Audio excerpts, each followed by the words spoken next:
Ya habíamos visto la importancia de las condiciones. Hoy vamos a ver cómo usar las condiciones con dos estructuras muy utilizadas. Entonces, la primera se llama el operador ternario. Es un condicional de una sola línea y por lo general se usa para asignar un valor a una variable. Y esta es la estructura que tiene. Entonces primero va una condición. Recuerden que es una pregunta booleana que se responde con verdadero o falso. Viene este símbolo de pregunta, siempre debe de ir. Viene el primer valor que se asigna si la condición es verdadera.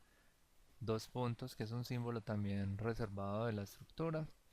Y finalmente el valor 2, que se va a asignar si la condición es falsa. Este es un ejemplo. Si yo quiero inicializar la variable x y que eso dependa de una condición, entonces 5 es mayor que 3, sí, entonces x vale 2. Si esto fuera falso, entonces toma el valor de 1. Vamos a ver cómo funciona. Vamos a crear un nuevo programa, ternario.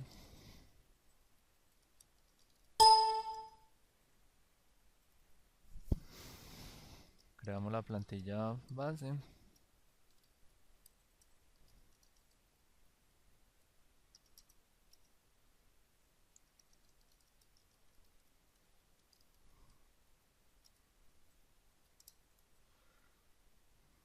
Static void main.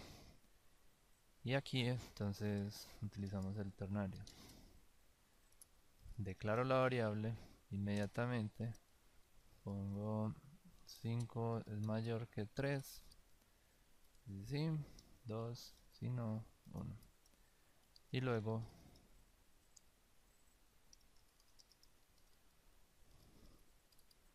imprimo el valor de x.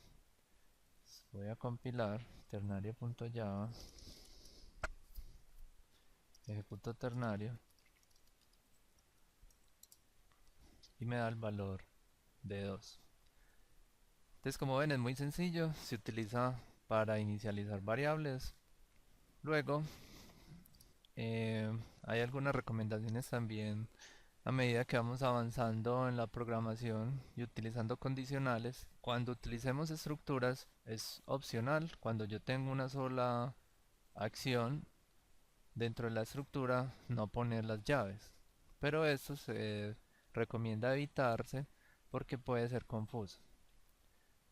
Se recomienda siempre poner las llaves, aun cuando sea una sola acción que se realice dentro del condicional. Porque igual las llaves lo que están definiendo ahí es algo que vamos a ver más adelante que se llama un contexto o un bloque de ejecución. Algo muy importante también es que los if pueden tener eh, una palabra reservada adicional que son los else if, que funcionan de la siguiente forma. Entonces acá tengo un if y le puedo poner un else if, otro else if y un else. Pero entonces hay algo muy importante y es que si yo voy a utilizar este enfoque, el primer else if que se ejecuta asigna un valor y los demás ya no se tienen en cuenta. Entonces vamos a hacer este ejemplo en la misma programa de ahorita. Entonces tenemos un valor de x, lo inicializamos, declaramos e inicializamos directamente y preguntamos si x es igual a 2. Entonces eso no se va a cumplir, pongo las llaves, pongo un else if si x es igual a 3. Entonces imprimo un valor,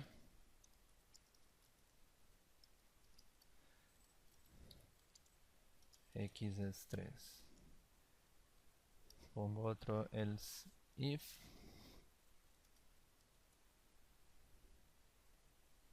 y aquí pongamos a x igual a 2, por ejemplo.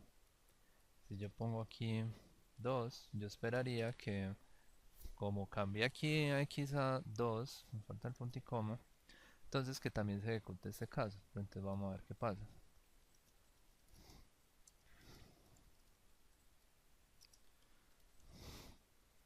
se cambia X y al final otro else.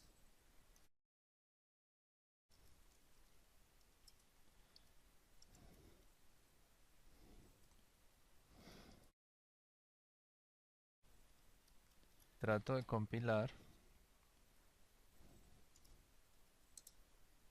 él compila, pero al ejecutarlo, miren que entra solamente acá y no importó que cambiáramos el valor a 2.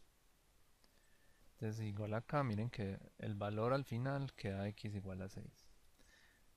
Otra recomendación es que en otros lenguajes de programación se evalúa como true valores diferentes de 0 y como false el número 0.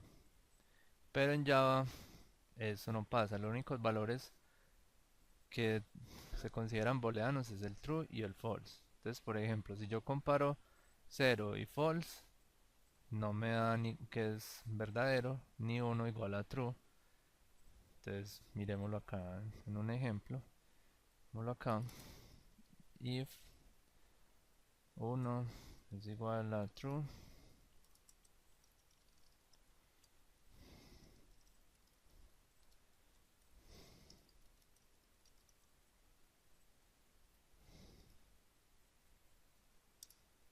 pongamos 0 igual a false,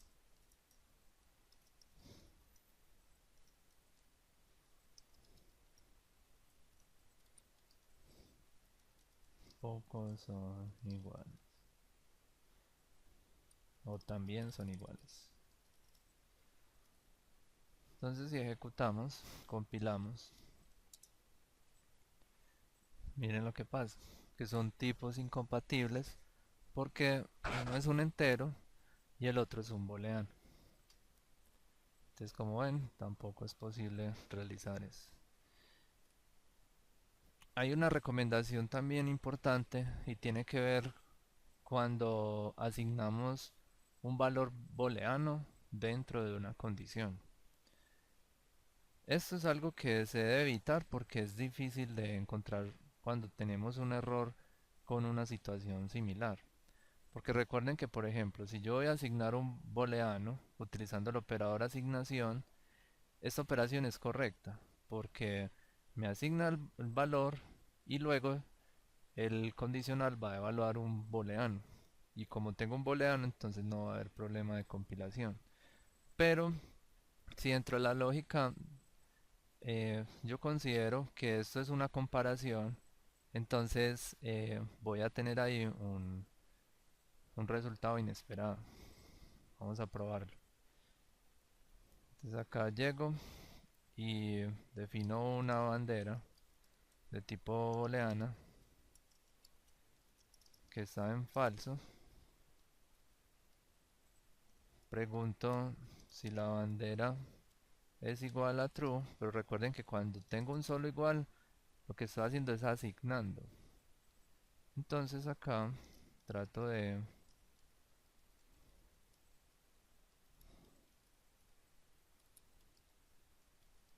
y se supone que eso, vamos a ver qué pasa. Si compila, pero me imprime. ¿Por qué me imprimió? Porque la bandera aquí inmediatamente se cambia a verdadero. Entonces por eso se ejecuta. Entonces también hay que tener mucho cuidado con esa parte. Luego entonces vamos a hablar de los condicionales anidados. Entonces hay situaciones que cuando estamos implementando un algoritmo podemos encontrar que empezamos a repetir estructuras de control.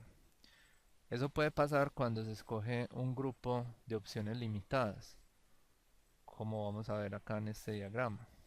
Entonces si yo tengo una condición y esa condición no se cumple, yo puedo evaluar otra condición. Si no se cumple, una tercera, una cuarta y así sucesivamente.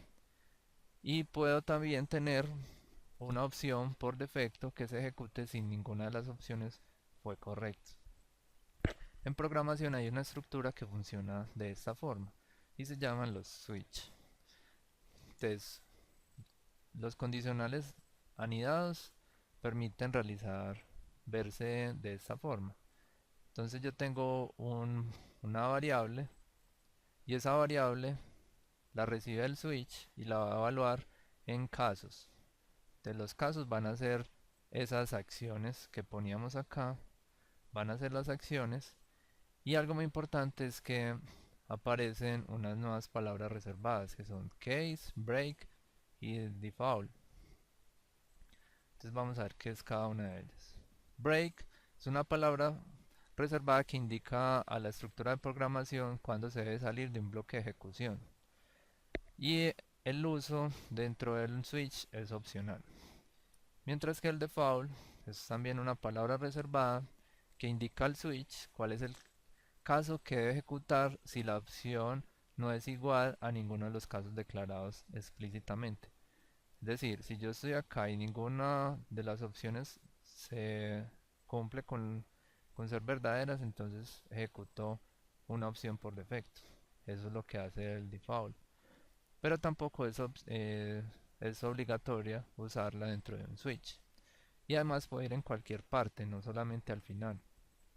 Normalmente se escribe de esa forma, pero hay que aclarar eso, que puede ir en cualquier parte. Y por último hay unas recomendaciones. Por ejemplo, el switch permite evaluar datos que sean constantes, que pueden ser de tipo char, byte, short, int, string y enum. No se pueden tener casos repetidos, eso me hace que no compile el programa. Y si no se pone un break, la ejecución continúa hasta encontrar un punto de salida o terminar la estructura. Entonces vamos a probar eso acá. Entonces aquí eh, vamos a hacer un switch con una opción.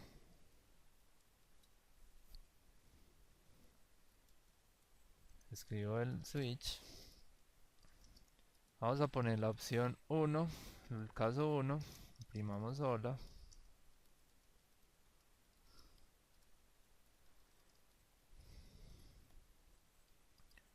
Poner otros casos. 2, 3, 4. Y por acá pongamos una opción por default.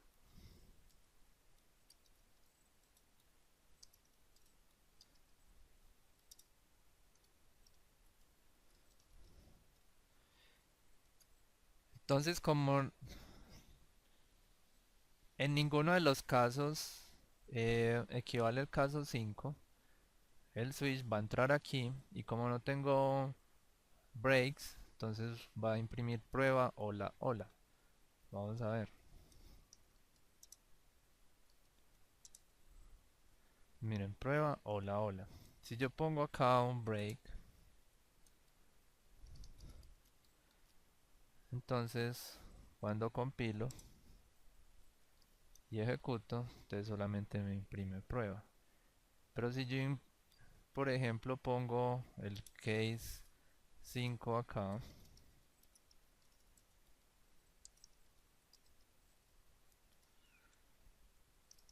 nuevo caso, entonces al compilar